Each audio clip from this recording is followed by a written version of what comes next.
Guys একটা জিনিস, এই জিনিসটাকে যে আমি এত পরিমাণে ভয় পেতাম একটা সময়, মানে এখনও পাই, একটা সময় প্রচুর পরিমাণে পেতাম। আমি দেখেছি যে বিয়ের পর থেকে এই জিনিসটার ওপরে ভয়টা আমার একটু কম হয়েছে। হ্যাঁ, তো তো এই জিনিসটা কি একটু দেখো তোমরা, দেখি এদিকে একটু ঘোরা, দাঁড়া বোঝা যাচ্ছে না, দাঁড়া, হ্যাঁ এই দেখো এই জিনিসটাকে এই বক্সটার ভেতরে রেখে রীতিমতো একে খেতে দিচ্ছে পাতা। তাও কে দেখো, এই যে কেন দিচ্ছে একটু বল, কেন দিচ্ছিস বল, কি করবি এটাকে দিয়ে? প্রজাপতি বানাবে এটাকে দিয়ে, একে এইভাবে বন্দি করে রাখছে, রেখে একে খাওয়াচ্ছে, খাইয়ে টাইয়ে তারপর কী হবে, মরে যাবে যখন, তারপর না এটা পিউপা তৈরি করে এরা।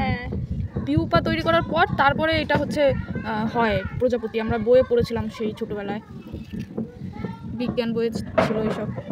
দেখো এই জিনিসটা বাবা, একটুখানি দেখলে, মানে ছোট্ট একটা দেখলে আমি দৌড়ে পালাতাম কত দূরে তার ঠিক নেই। আর এখন একটু ভয়টা কম হয়ে, যেমন ছোটোগুলো দেখলে অত বেশি ভয় লাগে না, কিন্তু বড়গুলো দেখলে আমি এতক্ষণ পালাতাম। ছোটোগুলো তো ওই জন্য অতটা ভয় লাগছে না, দেখছি। কিন্তু তোমার মানে অদ্ভুত একটা ভয়, কিসের ভয় কি আমি জানি না, কিন্তু প্রচুর পরিমাণে ভয় লাগে।